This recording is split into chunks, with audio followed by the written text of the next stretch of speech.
जीवन बदल देता है। ಆತನ ವಾಕ್ಯವು ನಮ್ಮ ಜೀವನವನ್ನು ಬದಲಿಸುತ್ತದೆ. वही परमेश्वर का वचन ಆ ದೇವರ ವಾಕ್ಯವು आज हमारे जीवन के अंदर, ಇವತ್ತು ನಮ್ಮ ಜೀವನದಲ್ಲಿ जैसा मेरे जीवन के अंदर परमेश्वर का वचन ने काम किया है, ಯಾವ ರೀತಿ ದೇವರ ವಾಕ್ಯವು ನನ್ನ ಜೀವನದಲ್ಲಿ ಕೆಲಸ ಮಾಡಿದೆಯೋ वैसा ही आपके जीवन में काम करने वाला है। ಅದೇ ರೀತಿಯಲ್ಲಿ ದೇವರ ವಾಕ್ಯವು ನಿಮ್ಮ ಜೀವನದಲ್ಲಿ ಕೂಡ ಕಾರ್ಯ मैं ಮಾಡುತ್ತಿದೆ. परमेश्वर से बहुत दूर था, ನಾನು ದೇವರಿಂದ ಬಹಳ ದೂರವಾಗಿದ್ದೆ. मैं परमेश्वर को नहीं पहचानने वाला था। ನಾನು ದೇವರಂದ್ರೆ ಯಾರಂತ ನನಗೆ ಗೊತ್ತಿರಲಿಲ್ಲ. और एक दिन ಆದ್ರೆ ಒಂದು ದಿನ मेरे घर के अंदर प्रार्थना चालू हुई थी। ನನ್ನ ಮನೆಯಲ್ಲಿ ಪ್ರಾರ್ಥನಾ ಕೂಟ ನಡೆಯುತ್ತಿತ್ತು. मैं बाहर बैठा था, ನಾನು ಹೊರಗಡೆ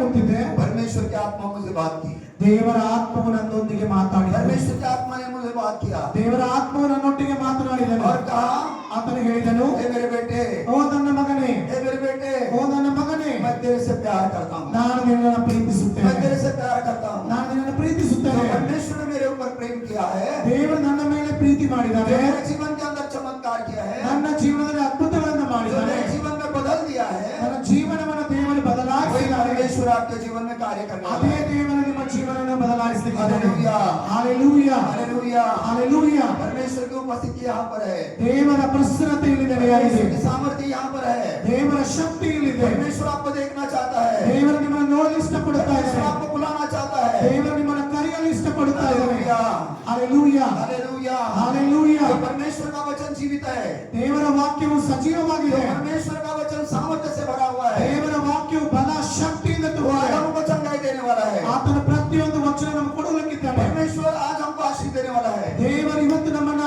ಆಶೀರ್ವಾದದಿಂದ ನಡೆಸಲಿಕ್ಕಿದ್ದಾನೆ. अगर हमको आशीष चाहिए, ಒಂದು ವೇಳೆ ನಮಗೆ ಆಶೀರ್ವಾದ अगर ಬೇಕಾಗಿದ್ದರೆ, हमको आशीष चाहिए, ಒಂದು ವೇಳೆ ಆಶೀರ್ವಾದ ಬೇಕಾಗಿದ್ದರೆ परमेश्वर का वचन कहता है, ದೇವರ ವಾಕ್ಯ ಹೇಳ್ತದೆ, उसकी वाणी को सुनो, ಆತನ ಸ್ವರವನ್ನು ಕೇಳಿ. उसकी वाणी को सुनो। ಆತನ ಸ್ವರವನ್ನು ಕೇಳಿ. फिर आपका कोई भी सवाल रहने दो, ನಿಮ್ಮ ಯಾವುದೇ ಪ್ರಶ್ನೆಗಳಿರಲಿ, कौन सी भी प्रश्न रहने दो, ಯಾವುದೇ ಆದಂತ ಪ್ರಶ್ನೆಗಳಿರಲಿ, कितनी बीमारी रहने दो, ಎಷ್ಟೇ ವಿಧವಾದ ರೋಗಗಳಿರಲಿ, कितनी भी तकलीफ रहने दो, ಯಾವುದೇ ಸಮಸ್ಯೆಗಳಿರಲಿ, कितना भी टेंशन रहने दो, ಎಷ್ಟೇ ರೀತಿಯಾದಂತ ಸಮಸ್ಯೆಗಳು ಸಂಕಟಗಳಿರಲಿ, अगर आप उसकी वाणी सुनते हैं, ಒಂದು ವೇಳೆ ನೀವು ಆತನ ಸ್ವರವನ್ನು ಕೇಳುವುದಾದರೆ आपकी हर एक इच्छा को परमेश्वर पूरा कर सकता है। ದೇವರು ನಿಮ್ಮ ಪ್ರತಿಯೊಬ್ಬರ ಆಶೆಯನ್ನು ನೆರವೇರಿಸಲಿಕ್ಕಿದ್ದಾನೆ. हम देखते हैं कि परमेश्वर का वचन, ನಾವು ದೇವರ ವಾಕ್ಯವನ್ನು ನೋಡುವಾಗ, अनुवाद की किताब हम पढ़ते हैं, ದೇವರ ವಾಕ್ಯವನ್ನು ಓದುವಾಗ ಆ ರೀತಿ ಬರೆಯಲ್ಪಟ್ಟಿದೆ. व्यवस्था वितरण, ಓಕೆ, ನಾವು ವಿಮೋಚನೆ ಕಾಣ ನೋಡುವಾಗ, व्यवस्था वितरण का ಓಕೆ, ಧರ್ಮೋಪದೇಶ ಕಾಣ ನೋಡುವಾಗ 28 22ನೇ ಅಧ್ಯಾಯ और दूसरा वचन में कहता है, 2ನೇ ವಚನದಲ್ಲಿ ಬರೆಯಲ್ಪಟ್ಟಿದೆ. दूसरे वचन में कहता है, 2ನೇ ವಚನದಲ್ಲಿ ಬರೆಯಲ್ಪಟ್ಟಿದೆ, अगर तू परमेश्वर की वाणी सुनेगा, ಒಂದು ವೇಳೆ ನಿಮ್ಮ ದೇವರಾದ ಯೆಹೋವನ ಮಾತನ್ನು ನೀವು ಕೇಳುವುದಾದರೆ, ನಿಮ್ಮ ದೇವರಾದ ಯೆಹೋವನ ಮಾತಿಗೆ ಕಿವಿಗೊಟ್ಟು ನಡೆದರೆ ಈ ಶುಭಗಳೆಲ್ಲ ನಿಮಗೆ ಪ್ರಾಪ್ತವಾಗುವವು. आमीन, हालेलुया, ಹಾಲೆಲೂಯಾ, हालेलुया, ಹಾಲೆಲೂಯಾ. कितने लोग चाहते हैं, ಎಷ್ಟು ಜನ ನೀವು ಆಸೆ ಪಡ್ತಾ ಇದ್ದೀರಾ? कितने जन चाहते हैं, ಎಷ್ಟು ಜನಕ್ಕೆ ನಿಮಗೆ ಆಸೆ ये ಇದೆ? सब आशीष मेरे घर के ऊपर आना ಈ है, ಎಲ್ಲ ಆಶೀರ್ವಾದಗಳು ನಮ್ಮ ಮನೆಯ ಮೇಲೆ ಬರಬೇಕೆಂಬುದಾಗಿ, सब आशीष हमारे ऊपर भागते हुए आना ಈ चाहिए। ಎಲ್ಲ ಆಶೀರ್ವಾದಗಳು ನಮ್ಮ ಮೇಲೆ, ನಮ್ಮ ಮನೆಯ ಮೇಲೆ ಓಡೋಡಿ ಬರಬೇಕೆಂಬುದಾಗಿ ಆಸೆ ಇದೆ. परमेश्वर का वचन कहता है, ದೇವರ ವಾಕ್ಯ ಹೇಳ್ತದೆ, अगर उसकी वाणी आप सुनेंगे, ಒಂದು ವೇಳೆ ನೀವು ಆತನ ಸ್ವರವನ್ನು ಕೇಳುವುದಾದರೆ, उसके वचन के द्वारा आप उसके वचन को सुनेंगे, ಒಂದು ವೇಳೆ ನೀವು ಆತನ ವಾಕ್ಯವನ್ನು ಕೇಳುವುದಾದರೆ सारी आशीष, ಎಲ್ಲ ಆಶೀರ್ವಾದಗಳು, सारी आशीष ಎಲ್ಲ ಆಶೀರ್ವಾದಗಳು आपके तरह ನಿಮ್ಮ ಒಟ್ಟಿಗೆ दौड़ जाएगी। ನಿಮ್ಮ ಬಳಿಗೆ ಅವು ಓಡುತ್ತಾ ಆಶೀರ್ವಾದಗಳು ಬರಲಿದ್ದಾರೆ. Hallelujah, hallelujah. कल आएगी नहीं, ನಾವು कल नहीं, ನಾಳೆ ಅಲ್ಲ, परसों दिन नहीं, ನಾಡಿದ್ದು ಅಲ್ಲ, आज हम विश्वास करोगे, ನಾವು ಈ ದಿನ ವಿಶ್ವಾಸ ಮಾಡುವುದಾದರೆ, आज उसकी वाणी सुनोगे, ಇವತ್ತು ನೀವು ಆತನ ಸ್ವರವನ್ನು ಕೇಳುವುದೇ, आशीष हमारे ऊपर दौड़ जाएगी, ನೀವು ಆತನ ಸ್ವರವನ್ನು ಕೇಳುವಾಗ ಆಶೀರ್ವಾದ ಓಡೋಡಿ ನಿಮ್ಮ ಹತ್ರ ಬರುತ್ತದೆ. आशीष दौड़ जाएगी। ಆ ಆಶೀರ್ವಾದ ಓಡೋಡಿ ನಿಮ್ಮ ಹತ್ರ ಬರುತ್ತದೆ. एक आदमी पड़ा हुआ था, ಒಬ್ಬ ವ್ಯಕ್ತಿ ಅಲ್ಲಿ ಬಿದ್ದಿದ್ದನು, एक आदमी पड़ा हुआ था, ಅಲ್ಲಿ ಒಬ್ಬ ವ್ಯಕ್ತಿ ಬಿದ್ದಿದ್ದನು. कितने साल, ಎಷ್ಟು ವರ್ಷಗಳಿಂದ ಬಿದ್ದಿದ್ದನು? प्रभु का वचन कहता है, ದೇವರ ವಾಕ್ಯ ಹೇಳ್ತದೆ, अगर हम पढ़ेंगे, ನಾವು ಓದುವಾಗ 38 साल से पढ़ा था, 38 ವರ್ಷಗಳಿಂದ ಆತನಲ್ಲಿ प्रभु का ಬಿದ್ದಿದ್ದನು. वचन यूहन्ना का सुसमाचार, ಯೋಹಾನನ ಬರೆದ ಸುವಾರ್ತೆ उसका चैप्टर 5 5ನೇ ಅಧ್ಯಾಯ और वर्ड 5 to 6, 5ರಿಂದ 6 ವಚನವನ್ನು ನೋಡುವಾಗ ಅಲ್ಲಿ ಈ ರೀತಿಯಾಗಿ ಬರೆಯಲ್ಪಟ್ಟಿದೆ. ಯೋಹಾನನ ಬರೆದ ಸುವಾರ್ತೆ 5ನೇ ಅಧ್ಯಾಯ 5ರಿಂದ 6. अगर ये वचन आप सुनोगे, ಒಂದು ವೇಳೆ ನೀವು ವಾಕ್ಯವನ್ನು ಕೇಳುವುದಾದರೆ, सब जन इधर है, ಎಲ್ಲರೂ ಇದ್ದೀರಾ? सब जन इधर है, ಎಲ್ಲ अपने हाथों को उठाओ। ಕೈಗಳ ಮೇಲೆತ್ತಿ ನಿಲ್ಲುವುದಾದರೆ हालेलुया। ಹಾಲೆಲೂಯಾ ये वचन के द्वारा परमेश्वर आपको आशीष देने वाला ಈ है। ವಾಕ್ಯದ ಮೂಲಕ ದೇವರು ನಿಮ್ಮನ್ನು ಆಶೀರ್ವದಿಸಲಿಕ್ಕಿದ್ದಾರೆ परमेश्वर की आशीष आपके ऊपर आने वाली है। ದೇವರ ಆಶೀರ್ವಾದ ನಿಮ್ಮ ಮೇಲೆ ಬರಲಿಕ್ಕಿದೆ परमेश्वर की सामर्थ्य आपके पास आने वाली है। ದೇವರ ಶಕ್ತಿ ನಿಮ್ಮ ಬಳಿಗೆ ಬರಲಿಕ್ಕಿದೆ परमेश्वर का वचन आपके साथ आने वाला है। ದೇವರ ವಾಕ್ಯವು ನಿಮ್ಮ ಜೊತೆಯಲ್ಲಿ ಬರಲಿಕ್ಕಿದೆ प्रभु का वचन कहता है, ದೇವರ ವಾಕ್ಯ ಹೇಳ್ತದೆ पढ़ो, ಓದೋಣ वह एक मनुष्य था वह एक मनुष्य था ಅಲ್ಲಿ ಒಬ್ಬ ವ್ಯಕ್ತಿ ಇದ್ದನು जो 38 वर्ष से 38 ವರ್ಷದಿಂದ बीमारी में पड़ा था। ರೋಗಿಯಾಗಿದ್ದ बस परमेश्वर का वचन कहता है, ದೇವರ ವಾಕ್ಯ ನಮಗೆ ಈ ರೀತಿಯಾಗಿ वह ಹೇಳ್ತದೆ एक मनुष्य था ಅಲ್ಲಿ ಒಬ್ಬ ಮನುಷ್ಯನಿದ್ದನು 38 साल से 38 ವರ್ಷದಿಂದ 38 साल से 38 एक ವರ್ಷದಿಂದ जगह पर पड़ा था। ರೋಗದಲ್ಲಿ ಬಿದ್ದಿದ್ದನು आप सुनो, ಈಗ ಕೇಳ್ರಿ अगर एक आदमी ಆದ್ರೆ ಒಂದು ವೇಳೆ ಒಬ್ಬ ವ್ಯಕ್ತಿ 6 महीने तक 6 ತಿಂಗಳವರೆಗೆ एक जगह पर पड़ा हुआ है, ಒಂದು ಸ್ಥಳದಲ್ಲಿ ಬಿದ್ದಿದ್ದರೆ उसकी हालत क्या हो जाएगी? ಅವನ ಸ್ಥಿತಿಗತಿ ಯಾವ ये ರೀತಿಯಾಗಿರ್ತದೆ तो आदमी ಈ ವ್ಯಕ್ತಿ 38 साल से ಈ ವ್ಯಕ್ತಿ 38 ವರ್ಷದಿಂದ ಒಂದೇ ಸ್ಥಳದಲ್ಲಿ ಬಿದ್ದಿದ್ದಾನೆ 38 साल से पड़ा हुआ था। 38 ವರ್ಷದಿಂದ ಒಂದೇ ಸ್ಥಳದಲ್ಲಿ और ಬಿದ್ದಿದ್ದಾನೆ परमेश्वर की आशीष उसके तरफ आने लगी है। ದೇವರ ಆಶೀರ್ವಾದ ಅವನ ಹತ್ರ ಬರ್ತಾ ಇದೆ हालेलुया। ಹಾಲೆಲೂಯಾ परमेश्वर का वचन हम सुनते हैं, ದೇವರ ವಾಕ್ಯ ನಾವು ಕೇಳ್ತಾ ಇರುವಾಗ 38 साल से पढ़ने वाले आदमी का ಆ 38 ವರ್ಷಗಳಿಂದ ಬಿದ್ದಂತ ವ್ಯಕ್ತಿಯನ್ನು क्या ನೋಡುವಾಗ उसका हाल होगा? ಅವನ ಸ್ಥಿತಿಗತಿ ಏನಾಗಿತ್ತು उसका बास आता रहेगा। ಅವನ ಹತ್ತಿರ ಒಂದು ವಾಸನೆ ಬರ್ತಾ ಇರಬಹುದು उसके पास कोई नहीं था, ಅವನ ಹತ್ರ ಯಾರು ಕೂಡ ಇರಲಿಲ್ಲ वो अकेला था। ಅವನು ಒಬ್ಬಂಟನಾಗಿದ್ದನು और हम देखते हैं, ನಾವು ನೋಡ್ತೇವೆ अगर हम 38 साल से पड़े हुए हैं ಒಂದು ವೇಳೆ ನಾವು 38 ವರ್ಷದ ಬಿದ್ದಿರುವುದಾದರೆ तो बेड शुरू हो जाएंगे। ನನ್ನ ಬೆಂಡು ಮೂಳೆ ಏನಾಗ್ತದೆ ಬಲಹೀನ ಆಗ್ಬಿಡ್ತದೆ ನಮಗೆ ಆಗುದಿಲ್ಲ बड़े बड़े जख्म हो जाएंगे। ಬಹಳಷ್ಟು ದೊಡ್ಡ ದೊಡ್ಡ ಗಾಯಗಳು ನೋವುಗಳು ಉಂಟಾಗ್ತವೆ आज मेरा जीवन ऐसा ही था, ನನ್ನ ಜೀವನ ಕೂಡ ಇದೇ ರೀತಿ ಆಗಿತ್ತು परमेश्वर से दूर था, ನಾನು ದೇವರಿಂದ ದೂರವಾಗಿದ್ದೆ परमेश्वर से दूर था। ದೇವರಿಂದ ದೂರವಾಗಿದ್ದೆ ऐसा ये आदमी था। ಈ ವ್ಯಕ್ತಿ ಯಾವ ರೀತಿ ದೂರವಾಗಿದ್ದನೋ ಅದೇ ರೀತಿ ನಾನು ಕೂಡ ದೇವರಿಂದ ದೂರವಾಗಿದ್ದೆ हालेलुया। Hallelujah hallelujah. ಹಾಲೆಲೂಯಾ और परमेश्वर ने क्या किया है? ಆದ್ರೆ ದೇವರು ಏನು ಮಾಡಿದ್ದಾನೆ परमेश्वर ने क्या किया है? ದೇವರು ಏನು ಮಾಡಿದ್ದಾನೆ अगर हम पढ़ेंगे, ನಾವು ಓದುವುದಾದರೆ यीशु उसके पास आया, ಯೇಸು ಕ್ರಿಸ್ತನ ಅವನ ಬಳಿಗೆ यीशु ಬಂದನು उसके पास आ गया। ಯೇಸು ಕ್ರಿಸ್ತನ ಅವನ ಬಳಿಗೆ ಬಂದನು वही परमेश्वर, ಆತನೇ ದೇವರು वही सामर्थ्य से भरा हुआ ಆ परमेश्वर, ದೇವರು ಶಕ್ತಿಯಿಂದ ತುಂಬಿರುವಂತ ದೇವರು वही जीवित परमेश्वर ಆ ಜೀವಂತ ಇರುವಂತ ದೇವರು वो आपके पास आना चाहता है। ನಿಮ್ಮ ಬಳಿಯಲ್ಲಿ ಬರಲು ಇಷ್ಟಪಡುತ್ತಾ वो ಇದ್ದಾನೆ आपके पास आना चाहता है। ಆತನ ನಿಮ್ಮ ಬಳಿಗೆ ಬರಲು ಇಷ್ಟಪಡುತ್ತಿದ್ದಾನೆ भाई है, ಎಷ್ಟು ಜನ ಸಹೋದರರಿದ್ದೀರಿ भाई बहन लोग है, ಎಷ್ಟು ಜನ ಸಹೋದರ ಸಹೋದರಿಯರಿದ್ದೀರಿ यीशु के लिए ಯೇಸುವಿಗಾಗಿ अपना घर पूरा करेंगे। ನಮ್ಮ ಮನೆಯನ್ನ ಕೊಡ್ಲಿಕ್ಕೆ ನಾವು हालेलुया। Hallelujah hallelujah. ಹಾಲೆಲೂಯಾ परमेश्वर जानता है ದೇವರಿಗೆ ಗೊತ್ತಿದೆ कौन तकलीफ में है, ಯಾರು ಕಷ್ಟದಲ್ಲಿದ್ದಾರೆ कौन परेशानी में है, ಯಾರು कौन ಸಮಸ್ಯೆಗಳಿದ್ದಾರೆ टेंशन में है। ಯಾರು ಸಂಕಟಗಳಿದ್ದಾರೆ परमेश्वर सब कुछ जानता है। ದೇವರಿಗೆ ಎಲ್ಲವೂ ಗೊತ್ತಿದೆ मगर परमेश्वर एक जानता है, ಆದ್ರೆ ದೇವರಿಗೆ ಒಂದು ಗೊತ್ತಿದೆ ಏನಂದ್ರೆ मुझे आवाज देने वाला, ನನ್ನನ್ನು ಕರೆಯುವವರು मुझे पुकारने वाला, ನನ್ನನ್ನು ಕೂಗುವವರು जिसको मैंने बनाया है, ನಾನು ಯಾರನ್ನ ಸೃಷ್ಟಿ ಮಾಡಿದ್ದೇನೋ मेरी जो निर्मित है, ನಾನು ಕೈಯಿಂದ ಯಾರನ್ನ ಸೃಷ್ಟಿ वो ಮಾಡಿದ್ದೇನೋ मुझे पुकारना चाहिए, ಅವನು ನನ್ನನ್ನು ಕರಿಬೇಕು वो मुझे पुकारना चाहिए। ಅವನು ನನ್ನನ್ನು ಕೂಗಬೇಕು आज आप पुकारना चाहिए। ನಾವು ಇವತ್ತು ದೇವರನ್ನ ಕೂಗಬೇಕಾಗಿದೆ जैसा मैंने पुकारा, ಯಾವ ರೀತಿ ನಾನು ದೇವರನ್ನ ಕೂಗಬೇಕು ಓ ಯೇಸುವೇ ओ यीशु, ಓ ಯೇಸುವೇ मुझ पर दया कर, ನನ್ನ ಮೇಲೆ ದಯೆ मुझ ತೋರಿಸು पर दया कर। ನನ್ನ ಮೇಲೆ ದಯೆ ತೋರಿಸು आपको मालूम है, ನಿಮಗೆ ಗೊತ್ತಿದೆನಾ यीशु मसीह दया करने वाला है। ಯೇಸು ಸ್ವಾಮಿ ದಯೆ ತೋರಿಸುವ यीशु मसीह दया ದೇವರಾಗಿದ್ದಾನೆ करने वाला है। ಯೇಸು ಸ್ವಾಮಿ ದಯೆ ತೋರಿಸುವ वो आदमी ದೇವರಾಗಿದ್ದಾನೆ अकेला पड़ा था, ಆ ಒಬ್ಬ ವ್ಯಕ್ತಿ ಒಬ್ಬಂಟಿಗನಾಗಿ ಬಿದ್ದಿದ್ದನು 38 साल से पड़ा हुआ था। 38 ವರ್ಷಗಳಿಂದ ಬಿದ್ದಿದ್ದನು आज आप बहुत तकलीफ में रहेंगे, ನೀವು ಅನೇಕ ವಿಧವಾದ ಸಮಸ್ಯೆಗಳಲ್ಲಿ ಇದ್ದಿರಬಹುದು परेशानी में रहेंगे। ಅನೇಕ ವಿಧವಾದ ಕಷ್ಟಗಳಲ್ಲಿ यीशु ಇದ್ದಿರಬಹುದು आपके पास आना चाहता है, ಯೇಸು ನಿಮ್ಮ ಬಳಿಗೆ ಬರಲು ಇಷ್ಟಪಡ್ತಾ यीशु ಇದ್ದಾನೆ आपके पास आना चाहता है। ಯೇಸು ನಿಮ್ಮ ಬಳಿಗೆ ಬರಲು ಇಷ್ಟಪಡುತ್ತಿದ್ದಾನೆ 38 साल का आदमी जो था, 38 ವರ್ಷಗಳಿಂದ ಆ ವ್ಯಕ್ತಿಯನ್ನು ಬಿದ್ದಿದ್ದನು यीशु ने उससे कहा, ಯೇಸು ಆತನಿಗೆ ಹೇಳಿದನು वचन क्या कहता है हम ದೇವರ सुनेंगे। ವಾಕ್ಯ ಹೇಳುವುದನ್ನು ನೋಡೋಣ हाँ? यीशु ने उसे पड़ा हुआ देखकर हाँ, ಯೇಸು ಅವನು ಬಿದ್ದಿರುವುದನ್ನು ಯೇಸು ಕಂಡು और यह जानकर कि ಇವನು ಹೀಗಾಗಿ वह बहुत दिनों से इस दशा में पड़ा है, ಬಹುಕಾಲವಾಗಿದೆ ಎಂದು ತಿಳಿದು उससे पूछा, ಅವನಿಗೆ ಕೇಳಿದನು क्या तू चंगा होना चाहता है? ನಿನಗೆ ಸ್ವಸ್ಥವಾಗಲಿಕ್ಕೆ ಮನಸ್ಸುಂಟೋ ಎಂದು ಕೇಳಿದನು हालेलुया। Hallelujah hallelujah. हालेलुया। परमेश्वर का वचन हमसे बात करता है। ದೇವರ ವಾಕ್ಯವು ನಿಮ್ಮೊಟ್ಟಿಗೆ ಮಾತನಾಡುತ್ತಾ ಇದೆ परमेश्वर का वचन जो है वो जीवित परमेश्वर का वचन। ದೇವರ ವಾಕ್ಯವು ಜೀವವುಳ್ಳಂತ ಜೀವನ ವಾಕ್ಯವಿದಾಗಿದೆ. ये जीवित वचन है। ಇದು ದೇವರ ವಾಕ್ಯ ಜೀವಂತ आपको ವಾಕ್ಯವಾಗಿದೆ. लगाया कुछ तो भी लिखा है, ನಿಮ್ಮ ಬಗ್ಗೆ ಬರೆಯಲ್ಪಟ್ಟಿಲ್ಲ. इसके अंदर सामर्थ्य है, ಇದರಲ್ಲಿ ದೇವರ ಶಕ್ತಿ ಇದೆ. हमारे जीवन को बदलने वाला है, ಇದು ನಮ್ಮ ಜೀವನವನ್ನು ಬದಲಾಯಿಸುತ್ತದೆ, आपको चंगाई देने वाला है। ನಮ್ಮನ್ನು ಗುಣಪಡಿಸುತ್ತದೆ. आज भी वही कार्य करने वाला है। ಇವತ್ತು ಕೂಡ ದೇವರು ಕೂಡ ಅದೇ ಮಾಡ್ಲಿಕ್ಕಿದ್ದಾನೆ. परमेश्वर उसके यीशु उसके पास आया, ಯೇಸು ಕ್ರಿಸ್ತನು ಆ ಒಬ್ಬ 38 ವರ್ಷಗಳಿಂದ ಬಿದ್ದಂತ ಆ ವ್ಯಕ್ತಿಯ ಬಳಿಯಲ್ಲಿ ಹೋದನು. यीशु ने देखा बहुत काल से पड़ा हुआ है, ಯೇಸು ಆ ರೋಗಿಯನ್ನು ಕಂಡು ಈ ವ್ಯಕ್ತಿ ಬಹಳ ವರ್ಷಗಳಿಂದ ಇಲ್ಲಿ ಬಿದ್ದಿದ್ದಾನೆ. यीशु उसके पास आ गया। ಯೇಸು ಕ್ರಿಸ್ತನವರ ಬಳಿಗೆ ಹೋದನು. कभी कभी हम देखते हैं, ಬಹಳ ಜನ ನಾವು ನೋಡ್ತೇವೆ, हम भी बहुत तकलीफ में रहते हैं, ನಾವು ಕೂಡ ಬಹಳ ಸಮಸ್ಯೆಯಲ್ಲಿ ಇರುತ್ತೇವೆ. हमारे नजदीक वाले निकल जाते हैं, ನಮ್ಮ ಹತ್ತಿರ ಇರುವವರು ನಮ್ಮನ್ನ ಬಿಟ್ಟು ಹೋಗ್ತಾರೆ, फ्रेंड्स निकल जाते हैं, ನಮ್ಮ ಸ್ನೇಹಿತರು ನಮ್ಮನ್ನ ಬಿಟ್ಟು ಹೋಗ್ತಾರೆ, भाई निकल जाता है, ನಮ್ಮ ಸಹೋದರರು ಬಿಟ್ಟು ಹೋಗ್ತಾರೆ, सिस्टर निकल जाती है, ನಮ್ಮ ಒಂದು ಸಹೋದರಿಯರು ನಮ್ಮನ್ನ ಬಿಟ್ಟು ಹೋಗ್ತಾರೆ. मगर जो हमारा निर्माण करता है, ಆದರೆ ನಮ್ಮನ್ನ ಸೃಷ್ಟಿ ಮಾಡಿದಂತ ದೇವರು वो हमको कभी नहीं छोड़ता, ಆತನು ಯಾವಾಗಲೂ ನಮ್ಮನ್ನು ಕೈ ಬಿಡುವುದಿಲ್ಲ.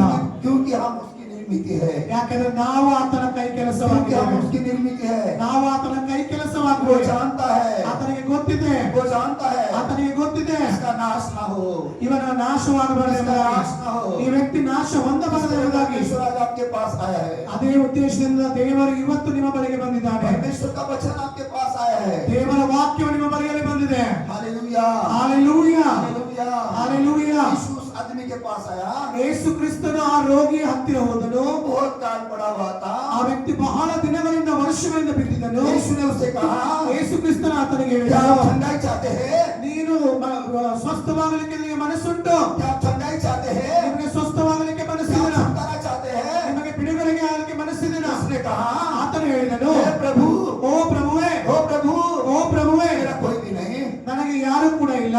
आज आपको लगता है ನಿಮಗೆ ಇವತ್ತು ಅನಿಸಬಹುದು मुझे मदद करने वाला, ನಿಮಗೆ ಸಹಾಯ ಮಾಡಲಿಕ್ಕೆ, मुझे सहायता करने वाला ನಮಗೆ ಸಹಾಯ ಮಾಡುವುದಕ್ಕೆ कोई नहीं है। ಯಾರು ಇಲ್ಲ ಅಂತ ನೀವು ಅನ್ಬಹುದು. यीशु आपके पास है, ಆದ್ರೆ ಯೇಸು ಕ್ರಿಸ್ತ ನಿಮ್ಮ ಬಳಿಯಲ್ಲಿದ್ದಾರೆ. परमेश्वर का वचन आपके पास है, ದೇವರ ವಾಕ್ಯವು ನಿಮ್ಮ ಬಳಿಯಲ್ಲಿದೆ. परमेश्वर की सामर्थ्य आपके पास है, ದೇವರ ಶಕ್ತಿ ನಿಮ್ಮ ಬಳಿಯಲ್ಲಿದೆ. परमेश्वर की सामर्थ्य आपके पास है। ದೇವರ ಶಕ್ತಿ ನಿಮ್ಮ आप ಬಳಿಯಲ್ಲಿದೆ. उसको पुकारो, ನೀವು ಒಂದು ವೇಳೆ ಆತನನ್ನು ಕರೆಯುವುದಾದ್ರೆ, आप उसको पुकारो, ನೀವು ಆತನನ್ನು ಕೂಗ್ರಿ, यीशु, ಯೇಸುವೇ, ओ यीशु, ಓ ಯೇಸುವೇ, दया करो, ನಮ್ಮ ಮೇಲೆ ದಯಕರಿಸು, दया करो। ನಮ್ಮ ಮೇಲೆ ದಯ ಮಾಡು. उसने कहा, ಆತನು ಹೇಳಿದನು, प्रभु, ಓ ಪ್ರಭುವೇ, मेरा कोई नहीं, ನನಗೆ ಯಾರೂ ಇಲ್ಲ, मेरा कोई नहीं। ನನ್ನವರು ಯಾರೂ ಇಲ್ಲ. यीशु ने कहा, ಯೇಸು ಹೇಳಿದನು, यीशु ने कहा, ಯೇಸು तू ಹೇಳಿದನು, चंगा होना चाहता है, ನಿನಗೆ ಸ್ವಸ್ಥವಾಗಲಿಕ್ಕೆ ಮನಸ್ಸುಂಟು, तू चंगा होना चाहता है। ನಿನಗೆ ಸ್ವಸ್ಥವಾಗಲಿಕ್ಕೆ ಮನಸ್ಸಿದೆನಾ? देखो परमेश्वर की वाणी यही है, ದೇವರ ವಾಕ್ಯವು ಇದೇ ಆಗಿದೆ. परमेश्वर की वाणी वो यही है। ದೇವರ ವಾಕ್ಯವು ಇದೇ ಆಗಿದೆ. अगर उसकी वाणी को आप सुनोगे, ಒಂದು ವೇಳೆ ನೀವು ಆತನ ಸ್ವರವನ್ನ ಕೇಳುವುದಾದರೆ आशीष आपके पास आएगी, ದೇವರ ಆಶೀರ್ವಾದ ನಿಮ್ಮ ಬಳಿಯಲ್ಲಿ ಬರ್ತದೆ, चंगाई आपके पास आएगी, ಬಿಡುಗಡೆ ನಿಮ್ಮ ಬಳಿಯಲ್ಲಿ ಬರುತ್ತದೆ, समस्या आपसे निकल जाएगी, ನಿಮ್ಮಲ್ಲಿರುವಂತ ಎಲ್ಲ ಸಮಸ್ಯೆಗಳು ಬಿಟ್ಟು ಹೋಗುತ್ತವೆ. क्योंकि परमेश्वर का वचन कहता है। ಯಾಕಂದ್ರೆ ದೇವರ ವಾಕ್ಯವು ನಮಗೆ ಈ ರೀತಿಯಾಗಿ ಹೇಳ್ತದೆ. हम पढ़ेंगे ನಾವು ದೇವರ ವಾಕ್ಯ ಓದೋಣ. भजन संहिता ಕೀರ್ತನೆಗಳು 107, ಓಕೆ 107ನೇ ದಾವೀದನ ಕೀರ್ತನೆ, ಹಾ. ವಚನಗಳನ್ನ ಓದಿಕೊಳ್ಳೋಣ. 20 वचन। ಓಕೆ 20ನೇ ವಚನ ಓದೋಣ. ये वचन के द्वारा ಈ ವಾಕ್ಯದ ಮೂಲಕವಾಗಿ परमेश्वर आपके साथ है, ದೇವರು ನಿಮ್ಮ ಜೊತೆಯಲ್ಲಿ ಇರ್ತಾನೆ, परमेश्वर आपके पास है। ದೇವರು ನಿಮ್ಮ ಬಲಗಡೆಯಲ್ಲಿದ್ದಾನೆ. हमने देखा है, ನಾವು ನೋಡಿದ್ದೇವೆ, जो वाणी उसकी सुनेगा, ಯಾರ್ಯಾರು ಆತನ ಸ್ವರವನ್ನ जो ಕೇಳ್ತಾರೋ, वाणी उसके सुनेगा, ಯಾರ್ಯಾರು ಆತನ ಸ್ವರವನ್ನ ಕೇಳ್ತಾರೋ, सब आशीष उसके तरफ दौड़ ಎಲ್ಲ जाएगी, ಆಶೀರ್ವಾದಗಳು ಅವರನ್ನ ಓಡೋಡಿಕೊಂಡು ಅವರ ಹತ್ರ सब ಬರ್ತವೆ. आशीष उसके साथ दौड़ जाएगी। ಎಲ್ಲ ಆಶೀರ್ವಾದಗಳು ಅವರೊಟ್ಟಿಗೆ ಓಡೋಡಿ ಬರ್ತವೆ. प्रभु का वचन कहता है, ದೇವರ ವಾಕ್ಯ ಹೇಳ್ತದೆ, पढ़ेंगे हम, ನಾವು ಓದೋಣ. वो अपने वचन के द्वारा वो अपने वचन के द्वारा ಆತನು ತನ್ನ ವಾಕ್ಯದ ಮೂಲಕವಾಗಿ उनको चंगा करता है। उनको चंगा करता है। ಅವರನ್ನು ಗುಣಪಡಿಸುತ್ತಾನೆ. Hallelujah, hallelujah. आप पास्टर की तरफ मत देखो, ನೀವು ಅವ್ರ ಕಡೆ ನೋಡ್ಬೇಡಿ, हमारे भाई की तरफ मत देखो, ನನ್ನ ಸಹೋದರನ ಕಡೆ ನೋಡ್ಬೇಡ್ರಿ. अगर आप अय्या की तरफ देखेंगे, ನೀವು ಒಂದ್ ವೇಳೆ ಅಯ್ಯನವರ ಕಡೆ ನೋಡುದಾದ್ರೆ, अगर पास्टर की तरफ देखेंगे, ಸಭಾಪಾಲಕರ ಕಡೆ ನೋಡುದಾದ್ರೆ, आप खाली जाएंगे, ನೀವು ಖಾಲಿ ಕೈಯಿಂದ ಮನೆಗೆ आपको ಹೋಗ್ತೀರ. कुछ नहीं मिलेगा, ನಿಮಗೇನು ಸಿಗುವುದಿಲ್ಲ, आपको कुछ नहीं मिलेगा। ನಿಮಗೇನು ಸಿಗುವುದಿಲ್ಲ. मगर यीशु मसीह की तरफ देखोगे, ಯೇಸು ಕ್ರಿಸ್ತನನ್ನು ದೃಷ್ಟಿಸುವುದಾದರೆ, हालेलुया, हालेलूया, हालेलुया, हालेलूया। अगर यीशु की तरफ देखोगे, ಯೇಸು ಕ್ರಿಸ್ತನನ್ನು ದೃಷ್ಟಿಸುವುದಾದರೆ, तो ज्योति को देखोगे, ನೀವು ಪ್ರಕಾಶವನ್ನು ಹೊಂದುವರಾಗಿದ್ದೀರಿ. Hallelujah, hallelujah, hallelujah, hallelujah. परमेश्वर का वचन कहता है, ದೇವರ ವಾಕ್ಯ ನಮಗೆ तेरे पास भेज दिया है ನಾನು ನನ್ನ ವಾಕ್ಯವನ್ನು ದೂತನು ಎಂಬಂತೆ ನಿನ್ನ ಬಳಿಗೆ ಕಳಿಸಿದ್ದೇನೆ. उससे तू चंगा हो जाएगा ಆ ವಾಕ್ಯದ ಮೂಲಕ ನಿನ್ನ ಗುಣವನ್ನು ಹೊಲಕ್ಕಿದ್ದೀಯಾ, तू चंगा हो जाएगा ನೀನು ಗುಣ ಹೊಂದುತ್ತೀಯಾ.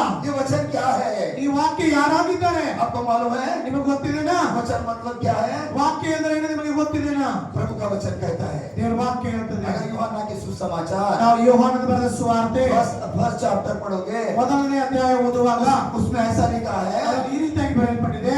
परमेश्वर का वचन कहता है ದೇವರ ವಾಕ್ಯ ಹೇಳ್ತದೆ. हम पढ़ेंगे ನಾವು ಓದೋಣ. आदि में वचन था आदि में वचन था ಆದಿಯಲ್ಲಿ ವಾಕ್ಯವಿತ್ತು, और वचन परमेश्वर के साथ था और वचन परमेश्वर के साथ था ಆ ವಾಕ್ಯವು ದೇವರ ಬಳಿಯಲ್ಲಿತ್ತು, और वचन परमेश्वर था और वचन परमेश्वर था ಆ ವಾಕ್ಯವೇ ದೇವರಾಗಿತ್ತು. आपको समझ में आया ನಿಮಗೆ ಅರ್ಥ ಆಯ್ತಾ? कितने भाइयों को समझ में आया ಎಷ್ಟು ಸಹೋದರರಿಗೆ ಅರ್ಥ ಆಯ್ತು? कितने बहन लोगों को समझ में आया ಎಷ್ಟು ಸಹೋದರರಿಗೆ ಅರ್ಥ ಆಯ್ತು? क्या समझ में आया मालूम है ಏನ್ ಅರ್ಥ ಆಯ್ತು ಗೊತ್ತಾ? परमेश्वर का वचन कहता है ದೇವರ ವಾಕ್ಯ ಹೇಳ್ತದೆ, मैं अपने वचन को तेरे ओर भेज दूंगा वो वचन तुझे चंगाई देगा ನಾನು ನನ್ನ ವಾಕ್ಯವನ್ನ ದೂತನು ಎಂಬಂತೆ ನಿನ್ನ ಬಳಿಗೆ ಕಳಿಸ್ತೇನೆ, ಅದರಿಂದ ನೀನು ಗುಣ ಹೊಂದುತ್ತೀಯ ಎಂಬುದಾಗಿ ಹೇಳ್ತಾರೆ. Hallelujah hallelujah. ये वचन क्या है ಈ ವಾಕ್ಯ ಏನಾಗಿದೆ? परमेश्वर वचन है ಇದು ದೇವರೇ ವಾಕ್ಯವಾಗಿದ್ದಾನೆ. परमेश्वर का वचन कहता है ದೇವರ ವಾಕ್ಯ ಹೇಳ್ತದೆ, पिता ತಂದೆ, पुत्र ಮಗ, पुत्र ಮಗ, पवित्र आत्मा ಪವಿತ್ರಾತ್ಮ, ये त्रैक्य ತ್ರಿಯೇಕ ದೇವ एक है ಒಂದೇ ಆಗಿದ್ದಾರೆ, एक है ಒಂದೇ ಆಗಿದ್ದಾರೆ. वो आज हमारे साथ है ಆತನು ನಮ್ಮ वो आज ಮಧ್ಯದಲ್ಲಿದ್ದಾನೆ, हमारे साथ है ಆತ ನಮ್ಮ ಜೊತೆಯಲ್ಲಿದ್ದಾನೆ. जब हम तकलीफ में होते हैं ಯಾವಾಗ ನಾವು जब हम ಸಮಸ್ಯೆಗಳಿರುತ್ತೇವೆ, परेशानी में होते हैं ಯಾವಾಗ ನಾವು ಕಷ್ಟ ಸಮಸ್ಯೆಗಳಿರುತ್ತೇವೋ, प्रभु का वचन कहता है ದೇವರ ವಾಕ್ಯ ಹೇಳ್ತದೆ, आदि में वचन था ಆದಿಯಲ್ಲಿ ವಾಕ್ಯವಿತ್ತು, आदि में वचन था ಆದಿಯಲ್ಲಿ ವಾಕ್ಯವಿತ್ತು, वचन ही यीशु था ಆ ವಾಕ್ಯವೇ ದೇವರಾಗಿತ್ತು, वचन ही परमेश्वर था ಆ ವಾಕ್ಯವೇ और ದೇವರಾಗಿತ್ತು. वो परमेश्वर ने ಆ ದೇವರು अपने इकलौते बेटे को ಆತನ ತನ್ನ ಒಬ್ಬನೇ ಮಗನನ್ನು, उसके वचन को ಆತನ ವಾಕ್ಯವನ್ನು हमारी ओर ನಿಮ್ಮ ಮೇಲೆ, मेरी ओर ನನ್ನ ಮೇಲೆ, भेजा है ನಮ್ಮ ಮೇಲೆ कಳಿಸಿದ್ದಾನೆ. ताकि हम चंगाई हो ನಾವು ಗುಣ ಹೊಂದಲು ನಮ್ಮ ಮೇಲೆ पाप में से ಕಳಿಸಿದ್ದಾನೆ. निकल जाए ಇನ್ನು ನಿಮ್ಮೆಲ್ಲಂತ ಪಾಪ ಬಿಟ್ಟು ಹೋಗಲು, पाप में से दूर हो जाए ಪಾಪದಿಂದ ದೂರ ಹೋಗಲು. आपको मालूम है ನಿಮಗೆ ಗೊತ್ತಿದೆನಾ? एक औरत थी ಒಬ್ಬ ಸ್ತ್ರೀ ಇದ್ದಳು, एक औरत थी ಇನ್ನೊಬ್ಬ ಸ್ತ್ರೀ ಇದ್ದಳು, 12 साल से बीमार थी 12 ವರ್ಷಗಳಿಂದ ರೋಗದಲ್ಲಿ ಬಿದ್ದಿದ್ದಳು, 12 साल से बीमार थी 12 ವರ್ಷದ ರೋಗದಲ್ಲಿ ಬಿದ್ದಿದ್ದಳು. उसने क्या कहा ಆಕೆ ಏನು ಹೇಳಿದಳು? अभी मेरे पास का सब पैसा खत्म हो गया ನನ್ನಲ್ಲಿರುವಂತ ಎಲ್ಲ ಹಣ ಆಸ್ತಿ ಎಲ್ಲವೂ ಕೂಡ ಸಮಾಪ್ತಿ ಆಯಿತು. बहुत से हॉस्पिटल में गई ನಾನು ಅನೇಕ ವೈದ್ಯರನ್ನ ಭೇಟಿಯಾದೆ, क्या हुआ ಆದ್ರೆ ಏನಾಯ್ತು? कुछ भी नहीं हो गया ನನಗೇನು ಸಿಗಲಿಲ್ಲ, कुछ भी नहीं होगा ನನಗೇನು ಸಿಗಲಿಲ್ಲ. उसने सोचा ಆಕೆ ಯೋಚನೆ ಮಾಡಿದಳು, उसने सोचा ಆಕೆ ಯೋಚನೆ कल ಮಾಡಿದಳು, मैं जाऊंगी ನಾನು ನಾಳೆ कल मैं ಹೋಗ್ತೇನೆ, जाऊंगी ನಾಳೆ ಹೋಗುತ್ತೇನೆ, यीशु के वस्त्र को स्पर्श करूंगी ನಾನು ಹೋಗಿ ಯೇಸುವಿನ ಒಡಪನ್ನ ಮುಟ್ಟುತ್ತೇನೆ, यीशु के वस्त्र को मैं स्पर्श करूंगी ನಾನು ಹೋಗಿ ಯೇಸುವಿನ ವಸ್ತ್ರವನ್ನ ಮುಟ್ಟುತ್ತೇನೆ. उसका विश्वास बड़ा था ಆಕೆಯ ನಂಬಿಕೆ ದೊಡ್ಡದಾಗಿತ್ತು, विश्वास बड़ा था ಆಕೆಯ ನಂಬಿಕೆ ದೊಡ್ಡದಾಗಿತ್ತು, उसका विश्वास बड़ा था ಆಕೆಯ ನಂಬಿಕೆ आज ದೊಡ್ಡದಾಗಿತ್ತು. आपका विश्वास है ಒಂದು ವೇಳೆ ಅದೇ ರೀತಿ ನಿಮ್ಮ ವಿಶ್ವಾಸ आज ಇರುವುದಾದರೆ, आपका विश्वास है ನಿಮ್ಮ ವಿಶ್ವಾಸ ಆ ತರ ಇದೆನಾ? परमेश्वर भी आपको चंगाई देने वाला है ದೇವರು ನಿಮ್ಮನ್ನು ಕೂಡ ಗುಣಪಡಿಸಲಿಕ್ಕೆ कितनी भी बड़ी ಸಾಧ್ಯವಾಗಿದೆ. समस्या रहने दो ಏನೇ ದೊಡ್ಡ ಸಮಸ್ಯೆ ಇರಲಿ, वो औरत ने क्या की ಆ ಒಂದು ಸ್ತ್ರೀ ಏನ್ वो ಮಾಡಿದಳು? देखी थी ಆಕೆ ಬಹಳ ರೋಗದಲ್ಲಿ ಬಿದ್ದಿದ್ದಳು, बहुत भीड़ थी ಆಕೆ ಬಹಳ ಬಲಹೀನಳಾಗಿದ್ದಳು, बहुत भीड़ थी ಅಲ್ಲಿ ಬಹಳ ದೊಡ್ಡ ಸಮೂಹ ಸೇರಿತ್ತು. कमजोर हुई औरत थी ಆ ಹೆಣ್ಣುಮಗಳು ಬಹಳ ಬಲಹೀನ ಸ್ಥಿತಿಯಲ್ಲಿದ್ದಳು, कमजोर हुई थी ಬಹಳ ಬಲಹೀನ ಸ್ಥಿತಿಯಲ್ಲಿದ್ದಳು. चलने के लिए ताकत नहीं थी ಆಕೆ ನಡೆಯುವುದಕ್ಕೆ ಆಕೆಯಲ್ಲಿ ಶಕ್ತಿ ಇರಲಿಲ್ಲ. उसका विश्वास ने उसको उठाया ಆಕೆಯ ವಿಶ್ವಾಸ ಆಕೆಯನ್ನ ಮತ್ತೆ ನಡೆಯುವಂತೆ और ಮಾಡಿತು. यीशु की ओर चल पड़ी ಆಕೆ ಯೇಸು ಇರುವಲ್ಲಿ ಆಕೆ ನಡೆದು ಹೋಗಲಿಕ್ಕೆ ಪ್ರಯಾಸ यीशु की ಮಾಡಿದಳು, ओर चल पड़ी ಯೇಸುವಿನಲ್ಲಿ ಹೋಗೋದಕ್ಕೆ ಪ್ರಾರಂಭ ಮಾಡಿದಳು. आप किसी पास्टर के पास नहीं आए हैं ನೀವು ಯಾರು ಕೂಡ ಸಭಾಪಾಲಕರ ಹತ್ತಿರ ಬಂದಿಲ್ಲ, किसी व्यक्ति के पास नहीं आए हैं ಯಾವ ಒಬ್ಬ ಮನುಷ್ಯನ ಹತ್ರ ಬಂದಿಲ್ಲ, आप यीशु के पास आए हैं ನೀವು ಯೇಸು ಕ್ರಿಸ್ತನ आप ಬಳಿಗೆ यीशु के ಬಂದಿದ್ದೀರಿ. पास आए हैं ನೀವು ಯೇಸು ಕ್ರಿಸ್ತನ यीशु ಬಳಿಗೆ आपको ಬಂದಿದ್ದೀರಿ. आशीष देने वाला है ಯೇಸು ನಿಮ್ಮನ್ನು यीशु आपको ಆಶೀರ್ವದಿಸುತ್ತಾನೆ, चंगाई देने वाला है ಯೇಸು ನಿಮ್ಮನ್ನು ಬಿಡುಗಡೆ यीशु आपको ಮಾಡುತ್ತಾನೆ, छुटकारा देने वाला है ಯೇಸು ನಿಮ್ಮನ್ನು आप ಬಿಡಿಸಲಿಕ್ಕೆ तैयार है यीशु के आशीष के लिए तैयार है ನೀವೆಲ್ಲರೂ ದೇವರ ಆಶೀರ್ವಾದ ಹೊಂದಲು ಸಿದ್ಧರಾಗಿದ್ದೀರಾ? और वो औरत ने ಆ ಒಬ್ಬ ಸ್ತ್ರೀಯು चुपके से ಆಕೆ ಯಾರಿಗೂ ತಿಳಿಯದಂತೆ वो यीशु के वस्त्र को स्पर्श की ಆಕೆ ಮೆಲ್ಲನೆ ಹೋಗಿ ಯೇಸು ಕ್ರಿಸ್ತನ ಬಟ್ಟೆಯನ್ನ ಮುಟ್ಟಿದಳು. प्रभु का वचन कहता है ದೇವರ ವಾಕ್ಯ ಹೇಳುತ್ತದೆ, मैंने अपना वचन तेरे तरफ भेज दिया है। ನಾನು ನನ್ನ ವಾಕ್ಯವನ್ನು ದೂತನು ಎಂಬಂತೆ ನಿಮ್ಮ ಬಳಿಗೆ ಕಳಿಸಿದ್ದೇನೆ. मेरा वचन तेरे तरफ भेज दिया है। ನನ್ನ ವಾಕ್ಯವನ್ನು ನಿನ್ನ ಕಡೆಗೆ ನಾನು ಕಳಿಸಿದ್ದೇನೆ. वो आपको चंगा करेगा, ಆ ವಾಕ್ಯವು ನಿಮ್ಮನ್ನು वो ಗುಣಪಡಿಸುತ್ತದೆ, आपको आशीष देगा। ಆ ವಾಕ್ಯ ನಿಮಗೆ ಆಶೀರ್ವದಿಸುತ್ತದೆ. अगर हम भजन संहिता पढ़ेंगे ಒಂದು ವೇಳೆ ನಾವು ಕೀರ್ತನೆಗಳನ್ನು ಓದುವಾಗ 34 में 34ನೇ ಅಧ್ಯಾಯ 5 वर्ड में देखेंगे, 5ನೇ ವಚನದಲ್ಲಿ ನಾವು ನೋಡುವಾಗ, उसकी ओर देखेंगे, ಅಲ್ಲಿ ನೋಡುವಾಗ प्रभु का वचन कहता ದೇವರ है ವಾಕ್ಯ ಹೇಳ್ತದೆ, जितनों ने, ಯಾರ್ಯಾರು हाँ प्रभु इधर पढ़ो, जिन्होंने उसकी ओर दृष्टि की, जिन्होंने उसकी ओर दृष्टि की ಯಾರ್ಯಾರು ಆತನನ್ನೇ ದೃಷ್ಟಿಸಿದರು उन्होंने ज्योति पाई। उन्होंने ज्योति पाई। ಅವರು ಪ್ರಕಾಶವನ್ನು ಹೊಂದಿದರು. Hallelujah, hallelujah, hallelujah, hallelujah. उसके तरफ देखो, ಆತನನ್ನು यीशु की तरफ देखो, ಯೇಸುವನ್ನು वो ನೋಡಿ, सूली के तरफ देखो, ಆ ಶಿಲುಬೆಯನ್ನು वो ನೋಡಿ, सूली के तरफ देखो, ಆ ಶಿಲುಬೆ वो ಕಡೆಗೆ जीवित ನೋಡಿ. परमेश्वर है, ಆತನ वो ಜೀವಂತವಾದ आज भी उसकी ದೇವರಾಗಿದ್ದಾನೆ. सामर्थ्य है, ಆತನ ಶಕ್ತಿ आज भी ಇದೆ. वो चमत्कार करने वाला है, ಇವತ್ತು ಕೂಡ ಆತನ ಅದ್ಭುತವಾದ ಮಾಡಲಿಕ್ಕೆ ಸಿದ್ಧನಿದ್ದಾನೆ. आज भी पापों से छुटकारा देने वाला है, ಆತನು ಇವತ್ತು ನಮ್ಮನ್ನ ಪಾಪಗಳಿಂದ ಬಿಡಿಸಲಿಕ್ಕಿದ್ದಾನೆ. आज भी आशीष देने वाला परमेश्वर है। ಇವತ್ತು ನಮ್ಮನ್ನ ಆಶೀರ್ವದಿಸುವಂತ ದೇವರಾಗಿದ್ದಾನೆ. का वचन कहता है, ದೇವರ ವಾಕ್ಯ ಹೇಳ್ತದೆ, यूहन्ना की पत्री हम पढ़ेंगे ಯೋಹಾನನ ಬರೆದ ಸುವಾರ್ತೆಯನ್ನು ನೋಡುವಾಗ तो उसमें बहुत अच्छा लिखा है, ಅಲ್ಲಿ ಬಹಳ ಸುಂದರವಾಗಿ ಬರೆಯಲ್ಪಟ್ಟಿದೆ, बहुत अच्छा लिखा है। ಬಹಳ ಸುಂದರವಾಗಿ हम पढ़ते ಬರೆಯಲ್ಪಟ್ಟಿದೆ. हैं यूहन्ना की पत्री ಯೋಹಾನನ ಬರೆದ ಸುವಾರ್ತೆ 4:4। ಓಕೆ, ಪೌಲನ ಯೋಹಾನ ಬರೆದ ಪತ್ರಿಕೆ ಓದಿಕೊಳ್ಳೋಣ. हाँ ಮೊದಲನೇ ಯೋಹಾನ 4ನೇ ಅಧ್ಯಾಯ ವಚನ, हाँ वचन वचन चैप्टर 4 4ನೇ ಅಧ್ಯಾಯ और 4 वचन। 4ನೇ ವಚನ. हाँ हे बालकों, तुम परमेश्वर के हो हाँ ಪ್ರಿಯರಾದ ಮಕ್ಕಳೇ, ನೀವಂತೂ ದೇವರಿಂದ ಹುಟ್ಟಿದವರಾಗಿದ್ದೀರಿ और तुमने उस पर जय पाई है, ಮತ್ತು ಲೋಕದಲ್ಲಿರುವಂತ ನಿಮ್ಮಲ್ಲಿರುವ ಆತನು ಹೆಚ್ಚಿನವನಾಗಿರುವುದರಿಂದ. क्योंकि जो तुम में है हाँ ಲೋಕದಲ್ಲಿರುವ ಆತನಿಗಿಂತ ನಿಮ್ಮಲ್ಲಿರುವ ಆತನು, वह उस संसार से ಆತನ ಲೋಕದಲ್ಲಿರುವ ಆತನಿಗಿಂತ, जो संसार में है ಆತನ ಲೋಕದಲ್ಲಿರುವ ಆತನಿಗಿಂತ बड़ा है। ಹೆಚ್ಚಿನವನಾಗಿದ್ದಾನೆ. Hallelujah, hallelujah. समझ में आया? ಅರ್ಥ ಆಯ್ತಾ? प्रभु का वचन कहता है, ದೇವರ ವಾಕ್ಯ ಹೇಳ್ತದೆ, तेरे सामने क्या है, ನಿನ್ನ ಹತ್ರ ಯಾರಿದ್ದಾರೆ, तेरे सामने क्या है, ನಿನ್ನ ಎದುರುಗಡೆ ಏನಿದೆ? हे प्रभु, ಓ ಪ್ರಭುವೇ, हे प्रभु, ಓ ಪ್ರಭುವೇ, तेरे सामने बहुत कुछ है, ನನ್ನ ಎದುರುಗಡೆ बहुत ಬಹಳಷ್ಟಿದೆ, तकलीफ है, ನನ್ನ ಎದುರುಗಡೆ ಸಮಸ್ಯೆ बहुत ಇದೆ, परेशानी है, ನನ್ನ ಎದುರುಗಡೆ ಸಮಸ್ಯೆಗಳಿವೆ, बीमारी है, ನನ್ನ ಎದುರುಗಡೆ ರೋಗವಿದೆ, अपयश है, ನನ್ನ ಎದುರುಗಡೆ ವ್ಯಸನ ಇದೆ, बहुत टेंशन है। ನನ್ನ ಎದುರುಗಡೆ ಅನೇಕ ಸಮಸ್ಯೆ प्रभु का ಸಂಕಟಗಳಿದ್ದಾವೆ. वचन, मगर प्रभु का वचन कहता है, ಆದ್ರೆ ದೇವರ ವಾಕ್ಯ ಹೇಳ್ತದೆ, प्रभु का वचन कहता है, ದೇವರ ವಾಕ್ಯ ಹೇಳ್ತದೆ, तेरे सामने क्या है, ನಿನ್ನ ಎದುರುಗಡೆ ಏನಿದೆ? हमारे सामने टेंशन है, ನಮ್ಮ ಎದುರುಗಡೆ ಟೆನ್ಷನ್ ಇದೆ. मगर प्रभु का वचन कहता है, ಆದ್ರೆ ದೇವರ ವಾಕ್ಯ ಹೇಳ್ತದೆ, तेरे सामने जो है ನಿನ್ನ ಎದುರುಗಡೆ ಏನಿದೆಯಲ್ಲ उससे बड़ा ಅದಕ್ಕಿಂತ ದೊಡ್ಡವನಾಗಿ, उससे बड़ा ಅದಕ್ಕಿಂತ ದೊಡ್ಡವನಾಗಿ तेरा परमेश्वर तेरे अंदर ನಿನ್ನ है। ದೇವರ ಲೋಕದಲ್ಲಿರುವ ಆತನಿಗಿಂತ ಹೆಚ್ಚಿನವನಾಗಿದ್ದಾನೆ. Hallelujah, hallelujah, hallelujah, hallelujah. ये परमेश्वर की सामर्थ्य है, ಇದು ದೇವರ ಶಕ್ತಿಯಾಗಿದೆ, ये परमेश्वर का जीवित वचन है। ಇದು ದೇವರ ಜೀವಂತ ಇರುವಂತ ಜೀವನ ವಾಕ್ಯವಾಗಿದೆ. Hallelujah, hallelujah, hallelujah. परमेश्वर ने 2 बात की कल मुझे, ದೇವರು ನನಗೆ ನಿನ್ನೆ 2 ಮಾತುಗಳನ್ನು ತಿಳಿಸಿದನು. एक जो है ಇದೇನಾಗಿದೆ? वचन गाई देने वाला है। ನಾನು ಈ ವಾಕ್ಯದ ಮೂಲಕ ಗುಣಪಡಿಸಲಿಕ್ಕಿದ್ದೇನೆ. टेंशन में से जो भाई है, बहन है, जो तकलीफ है उसे आप निकालने वाला हूं। ಯಾರ್ಯಾರು ಸಮಸ್ಯೆಗಳಿಂದ, ಕಷ್ಟಗಳಿಂದ, ದುಃಖಗಳಿಂದ ಬಂದಿರುವಂತಹ ಸಹೋದರ ಸಹೋದರರನ್ನ ಈ ದಿನ ಈ ಕ್ಷಣ ನಾನು ಬಿಡಿಸಲಿಕ್ಕಿದ್ದೇನೆ ಎಂಬುದಾಗಿ. मगर आपका विश्वास होना चाहिए, ಆದರೆ ನಿಮಗೆ ವಿಶ್ವಾಸ ಇರಬೇಕಾಗಿದೆ. आपका विश्वास होना चाहिए। ನಿಮಗೆ ವಿಶ್ವಾಸ ಇದ್ದರೆ ಮಾತ್ರ ಆಗ್ತದೆ. और दूसरी बात जो है, ಎರಡನೇ ವಿಷಯ ಏನಂದ್ರೆ, परमेश्वर इस चर्च के लिए कहा मुझे, ದೇವರು ಈ ಸಭೆ ಕುರಿತಾಗಿ ನನಗೆ ಇನ್ನೊಂದು ಮಾತನ್ನ ಹೇಳಿದರು.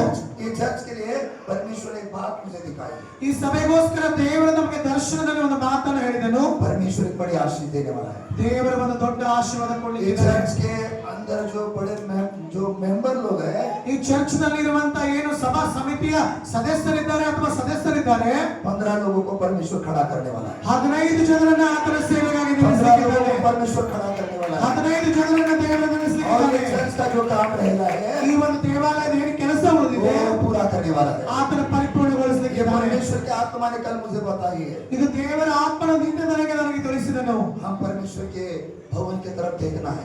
ನಾವು ದೇವರ ಆಲಯದ ಕಡೆಗೆ ये ನೋಡಬೇಕಾಗಿದೆ.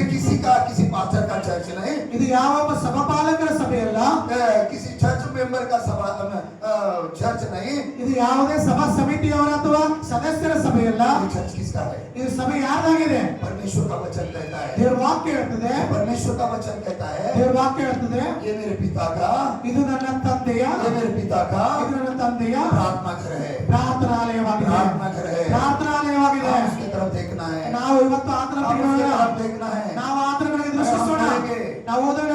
हग्गाई की पुस्तक, ಹಗ್ಗಾಯನ ಪ್ರವಾದನ ಗ್ರಂಥ, उसमें बहुत अच्छा लिखा है, ಅಲ್ಲಿ ಬಹಳ ಸುಂದರವಾಗಿ बहुत अच्छा लिखा है। ಬಹಳ ಸುಂದರವಾಗಿ ಬರೆಯಲ್ಪಟ್ಟಿದೆ. परमेश्वर ದೇವರ ವಾಕ್ಯ ಹೇಳ್ತದೆ, क्या कहता है, ಏನ್ ಹೇಳ್ತಾನೆ? हम पढ़ेंगे तो हमको समझ में आएगा। ನಾವು ಓದೋಣ, ಆವಾಗ ನಮಗೆ ಗೊತ್ತಾಗ್ತದೆ. ಹಗ್ಗಾಯನ ಪುಸ್ತಕ ये वचन लाभ पढ़ेंगे, ಇದು ಕೊನೆಯ ವಚನವಾಗ್ತದೆ. और फिर प्रार्थना में जाएंगे। ಆಮೇಲೆ ನಾವು ಪ್ರಾರ್ಥನೆಗೆ ये ಹೋಗ್ತೇವೆ. वचन की तरफ ख्याल रखो। ಈ ಒಂದು ವಚನವನ್ನ ದಯಮಾಡಿ ಗಮನ ಕೊಟ್ಟು ದೃಷ್ಟಿಸಬೇಕೆಂಬುದಾಗಿ इस ಯೋಚಿಸ್ತೇನೆ. चर्च के अंदर ಈ ಸಭೆಯಲ್ಲಿ परमेश्वर आज आपको आशीष देने वाला है, ದೇವರು ನಿಮ್ಮನ್ನು ಇವತ್ತು ಆಶೀರ್ವದಿಸಲಿಕ್ಕಿದ್ದಾನೆ. परमेश्वर आपको आशीष देने वाला है। ದೇವರು ನಿಮ್ಮನ್ನು ಇವತ್ತು और ಆಶೀರ್ವದಿಸಲಿಕ್ಕಿದ್ದಾನೆ. आज जिनको परमेश्वर चंगाई देने वाला है, ಯಾರ್ಯಾರಿಗೆ ದೇವರು ಇವತ್ತು ಬಿಡುಗಡೆ ಕೊಡ್ಲಿಕ್ಕಿದ್ದಾನೋ, जो बरकत देने वाला है, ಯಾರಿಗೆ ಒಂದು ಸಂತೃಪ್ತಿಯನ್ನು ಕೊಡ್ಲಿಕ್ಕಿದ್ದಾನೋ, उसने 15 लोगों को 15 ಜನರನ್ನ ये चर्च के लिए खड़ा करने वाला ಈ है। ಒಂದು ಆಲಯಕ್ಕಾಗಿ ನಿಲ್ಲಿಸುವನಾಗಿದ್ದಾನೆ. परमेश्वर का वचन कहता है, ಇದು ದೇವರ ವಾಕ್ಯ ಹೇಳ್ತದೆ. अगर समझो आपके जीवन में परमेश्वर ने चमत्कार किया है, ಒಂದು ವೇಳೆ ದೇವರು ನಿಮ್ಮ ಜೀವಿತದಲ್ಲಿ ಅದ್ಭುತ ಮಾಡುವುದಾದ್ರೆ, और परमेश्वर के घर को आप नहीं देखेंगे, ನೀವು ದೇವರ ಆಲಯವನ್ನು ನೋಡುವುದಿಲ್ಲವಾ? तो परमेश्वर का वचन कहता है, ಆದ್ರೆ ದೇವರ ವಾಕ್ಯ क्या ಹೇಳ್ತದೆ. कहता है? देखो ಏನಂತ ಹೇಳ್ತದೆ? हग्गाई की पुस्तक ಹಗ್ಗಾಯನ ಪ್ರವಾದನೆ ಗ್ರಂಥ फर्स्ट चैप्टर ಮೊದಲನೇ ಅಧ್ಯಾಯ और दूसरा वचन क्या कहता है? देखो, सेनाओं का यहोवा यो कहता है, सेनाओं का यहोवा यह कहता है, ಸೇನಾಧೀಶ್ವರನಾದ ಯೆಹೋವನು ಇಂತೆನ್ನುತ್ತಾನೆ. ये लोग कहते हैं कि हाँ, ಆ ಜನರು ಹೇಳ್ತಾರೆ ಏನಂದ್ರೆ, यहोवा का भवन बनाने का समय नहीं आया है। ಯೆಹೋವನ ಆಲಯವನ್ನು ಕಟ್ಟುವುದಕ್ಕೆ ಇನ್ನೂ ಸಮಯ ಬಂದಿಲ್ಲ ಎಂದು ಜನರು ಅಂದುಕೊಳ್ಳುತ್ತಾರಲ್ಲ. फिर यहोवा का यह वचन, ಆದ್ರೆ ದೇವರ ವಾಕ್ಯವು, एक मिनट प्रभु का वचन क्या कहता है? देखो ದೇವರ ವಾಕ್ಯ ಏನ್ ಹೇಳ್ತದೆ ಗಮನ ಕೊಟ್ಟು ಕೇಳಿ. 9 पढ़ो। ಮತ್ತೊಂದ್ಸಲ ಓದೋಣ. हाँ, उसमें एक लास्ट का जो लाइन है ना, वो तुम्हारे लिए और मेरे लिए है। ಆ ಒಂದು ಕೊನೆಯ ವಚನ ಏನು ಬರೆಯಲ್ಪಟ್ಟಿದೆ ಅಲ್ಲ, ಅದು ನಿಮಗೋಸ್ಕರ ಮತ್ತು ನಮಗೋಸ್ಕರ ಬರೆಯಲ್ಪಟ್ಟಿದೆ. किसका घर का काम चालू है? ಯಾರ್ಯಾರ ಮನೆಯ ಕೆಲಸ ಕಾರ್ಯ ನಡೀತಾ ಇದೆ? बांधकाम का चालू है काम? ನಿಮ್ಮ ಮನೆ ನಡೀತಾ ಇದೆನಾ? ಕಟ್ಟೋ ಕೆಲಸ ನಡೀತಾ ಇದೆನಾ? काम चालू है, ನಡೀತಾ ಇದೆನಾ? आने वाले दिन में पूरा हो जाएगा। ಆ ಒಂದು ಮನೆ ಮತ್ತು ಸಂಪೂರ್ಣವಾಗಿ ಕಟ್ಟಲ್ಪಡುತ್ತದೆ. परमेश्वर के भवन की तरफ देखना है, ನಾವು ದೇವರ ಆಲಯ ಕಡೆಗೆ ನೋಡುವಾಗ, क्योंकि परमेश्वर का वचन कहता है, ಯಾಕಂದ್ರೆ ದೇವರ ವಾಕ್ಯ ಹೇಳ್ತದೆ, अगर हम पढ़ेंगे ನಾವು ಓದುವಾಗ 9 में 9 ನೋಡುವಾಗ, पढ़ जरा। ಅಧ್ಯಾಯ 8-9. हाँ। एक हाँ, तुमने बहुत उपज की आशा रखी, ನೀವು ಬಹು ಬೆಳೆಯನ್ನು ನಿರೀಕ್ಷಿಸಿದಿರಿ, परंतु देखो ಆದ್ರೆ ನೋಡಿರಿ थोड़ी ही है। ಸ್ವಲ್ಪ ಮಾತ್ರ ಸಿಕ್ಕಿತು. और जब तुम उसे घर ले आए, ನೀವು ಮನೆಗೆ ತೆಗೆದುಕೊಂಡು ಬಂದಾಗ तब मैंने उसको उड़ा दिया। ನಾನು ಅದರ ಮೇಲೆ ಉಸಿರು ಬಿಟ್ಟೆನು. सेनाओं के यहोवा की यह वाणी है, सेना की यहोवा की ये वाणी है, ಸೇನಾಧೀಶ್ವರನಾದ ಯೆಹೋವನು ಇಂತೆನ್ನುತ್ತಾನೆ. किसी पास्टर की नहीं है, ಇದು ಯಾವುದೇ ರೀತಿಯ ಸಭಾಪಾಲಕರ ವಾಣಿಯಲ್ಲ, हमारे भाई की नहीं ಇದು है, ನಮ್ಮ ಸಹೋದರರ ये ವಾಣಿಯಲ್ಲ, परमेश्वर की वाणी ಇದು है, ದೇವರ ये ಮಾತಾಗಿದೆ. परमेश्वर की वाणी ಇದು है। ದೇವರ ಮಾತಾಗಿದೆ. जिसने कल मुझे बात की, ಆತನ ನನ್ನೊಟ್ಟಿಗೆ ನಿನ್ನೆ वही ಮಾತಾಡಿದ परमेश्वर आपको बात करना चाहता है। ಅದೇ ದೇವರು ನಿಮ್ಮೊಟ್ಟಿಗೆ प्रभु का वचन ಮಾತಾಡುತ್ತಿದ್ದಾರೆ. कहता है, सेनाधीश परमेश्वर ಸೇನಾಧೀಶ್ವರನಾದ ಯೆಹೋವನು ये वाणी है। ಇದು ಇಂತೆನ್ನುತ್ತಾನೆ. पढ़ो, ऐसा क्यों हुआ? ऐसा क्यों हुआ? ಇದು ಯಾಕಾಯಿತು? हाँ, क्या इसलिए नहीं हाँ, क्या इसलिए नहीं? ಯಾಕಿದು ಆಗುತ್ತಿಲ್ಲ ಅಂದ್ರೆ, कि मेरा भवन उजाड़ पड़ा है, हाँ, ನನ್ನ ಆಲಯವು ಹಾಳು ಬಿದ್ದಿದೆ. और तुम में से प्रत्येक अपने अपने घर को दौड़ा चला जाता है। ಆದರೆ ನಿಮ್ಮಲ್ಲಿರುವಂತ ಪ್ರತಿಯೊಬ್ಬರು ನಿಮ್ಮ ನಿಮ್ಮ ಮನೆಯನ್ನ ಕಟ್ಟಿಕೊಳ್ತಾ ಇದ್ದೀರಿ. हालेलुया। ಹಾಲೆಲೂಯಾ. समझ में आया? ಅರ್ಥ ಆಯ್ತಾ? मराठी में बहुत अच्छा लिखा है, ಮರಾಠಿಯಲ್ಲಿ ಬಹಳ ಸುಂದರವಾಗಿ आपको ಬರೆಯಲಾಗಿದೆ. समझ में नहीं आएगा, ನಿಮಗೆ ಅರ್ಥ ಆಗುವುದಿಲ್ಲ. आपको समझ में पड़ूंगा, ಅಯ್ಯನವರು ಹೋಗ್ತಾರೆ. मगर प्रभु का वचन कहता है, ಆದ್ರೆ ದೇವರ ವಾಕ್ಯ ಹೇಳ್ತದೆ, पेंटिकॉस्ट के दिन ಪ್ರತಿಯೊಂದಿನ ಕಾಲಗಳಲ್ಲಿ कई लोग बैठे हुए थे, ಅನೇಕ ಜನರು ಆ ಒಂದು ಕೃಪೆಯನ್ನು ಸೇರಿದರು. आगे की ज्वाला उनके पर आती, ಅವರ ಮೇಲೆ ದೇವರ ಆತ್ಮನ ಅಗ್ನಿಯ ರೂಪದಲ್ಲಿ ಇಳಿದು वो ಬಂದರು. बात करने लगे, ಅವರು ಅನ್ಯ ಭಾಷೆಯಲ್ಲಿ ಮಾತಾಡಲು ಶುರು अन्य ಮಾಡಿದರು. भाषा में बात करने लगे, ಅವರು ಅನ್ಯ ಭಾಷೆಯಲ್ಲಿ ಮಾತಾಡಲು ಶುರು और ಮಾಡಿದರು. वो कहने लगे, ಅವ್ರು ಹೇಳ್ತಾ ಇದ್ರು, और ये तो मेरे कन्नड़ बात कर रहा है, ಈತ ನನ್ನ ಕನ್ನಡ ಭಾಷೆಯಲ್ಲಿ तो मेरी ಮಾತಾಡ್ತಿದ್ದಾನೆ, कन्नड़ बात कर रहा है, ಈತ ನಮ್ಮ ಭಾಷೆಯಲ್ಲಿ ये ಮಾತಾಡ್ತಿದ್ದಾನೆ, इंग्लिश बात कर रहा है, ಆತನ ಇಂಗ್ಲಿಷ್ ಮಾತಾಡ್ತಿದ್ದಾನೆ. ಹೇಳ್ತಾನೆ वैसा मराठी आपको समझ में आएगी। ಅದೇ ರೀತಿ ಮರಾಠಿ ನಿಮಗೆ ಆ ರೀತಿ ಅರ್ಥ हाँ, प्रभु ಆಗ್ತದೆ का वचन कहता है ದೇವರ ವಾಕ್ಯ ಹೇಳ್ತದೆ प्रत्येक आप आपल्या घरासाठी धडपड करताय। ನಿಮ್ಮಲ್ಲಿರುವ ಪ್ರತಿಯೊಬ್ಬನು ತನ್ನ ತನ್ನ ಮನೆಯ ಕೆಲಸಕ್ಕೆ ತವಕ ಪಡುತ್ತಿದ್ದಾನೆ हाँ, परमेश्वर देखो अपने घर के लिए हम क्या करते हैं, भाग दौड़ करते हैं, अच्छा से अच्छा देखना, अच्छा से अच्छे, जल्दी से जल्दी होना। ನಾವೇನ್ ಮಾಡ್ತೇವೆ ನಮ್ಮ ಮನೆಗೋಸ್ಕರ ಬಹಳಷ್ಟು ಕಷ್ಟ ಪಡ್ತೇವೆ ತವಕ ಪಡ್ತೇವೆ ಎಲ್ಲ ಒಳ್ಳೇದಾಗಬೇಕು ಒಳ್ಳೆ ಒಳ್ಳೆ ವಸ್ತುಗಳನ್ನು ತರಬೇಕೆಂಬುದಾಗಿ ನಾವು ಯೋಚನೆ ಮಾಡ್ತೇವೆ आज ऐसा नहीं होने वाला। ಇವತ್ತು ಆ ರೀತಿ ಆಗುವುದಿಲ್ಲ परमेश्वर आपको आशीष देने वाला है। ಆದರೆ ದೇವರು ಇವತ್ತು ನಿಮ್ಮನ್ನು ಆಶೀರ್ವದಿಸಲಿಕ್ಕಿದ್ದಾನೆ परमेश्वर आपको आशीष देने वाला है। ದೇವರು ನಿಮ್ಮನ್ನು ಆಶೀರ್ವದಿಸಲಿಕ್ಕಿದ್ದಾನೆ आज आपके मन में ठहरा लो, ನೀವು ನಿಮ್ಮ ಮನಸ್ಸಿನಲ್ಲಿ ನಿರ್ಧಾರ ಮಾಡಿಕೊಳ್ಳ್ರಿ हे प्रभु ಓ ಪ್ರಭುವೇ मैं खड़ा रहने वाला हूँ ನಾನು ನಿಲ್ಲುವುದಕ್ಕೆ तेरे ಸಿದ್ಧನಾಗಿದ್ದೇನೆ भवन के लिए, ನಿನ್ನ ಆಲಯಕ್ಕಾಗಿ तेरे भवन के लिए। ನಿನ್ನ ಆಲಯಕ್ಕಾಗಿ हे प्रभु ಓ ಪ್ರಭುವೇ मैं खड़ा रहने वाली हूँ ನಿನ್ನ ಆಲಯಕ್ಕಾಗಿ ನಿನಗಾಗಿ ನಾನು तेरे ನಿಲ್ಲುತ್ತೇನೆ भवन के लिए। ನಿನ್ನ ಆಲಯಕ್ಕಾಗಿ आज मैं विश्वास करती हूँ, ನಾನು ನಂಬುತ್ತೇನೆ आज मैं विश्वास करता हूँ, ನಾನು ನಂಬುತ್ತೇನೆ तू मुझे चंगाई दे ನೀ ನನ್ನನ್ನು तेरे ಬಿಡುಗಡೆಗೊಳಿಸು वचन के द्वारा, ನಿನ್ನ ವಾಕ್ಯದ ಮೂಲಕ तेरे वचन के द्वारा ನಿನ್ನ ವಾಕ್ಯದ तू ಮೂಲಕ आज मुझे छुटकारा दे, ಇವತ್ತು ನೀನು ನನಗೆ तू आज मुझे ಬಿಡುಗಡೆಗೊಳಿಸು छुटकारा दे। ನೀನು ನನ್ನನ್ನು ಬಿಡುಗಡೆಗೊಳಿಸು हालेलुया, ಹಾಲೆಲೂಯಾ हालेलुया। ಹಾಲೆಲೂಯಾ परमेश्वर आपको छुटकारा देना चाहता है। ದೇವರು ಈ ದಿನ ನಿಮ್ಮನ್ನು ಬಿಡಿಸಲಿಕ್ಕೆ ಸಿದ್ಧನಾಗಿದ್ದಾನೆ कितने भाई है,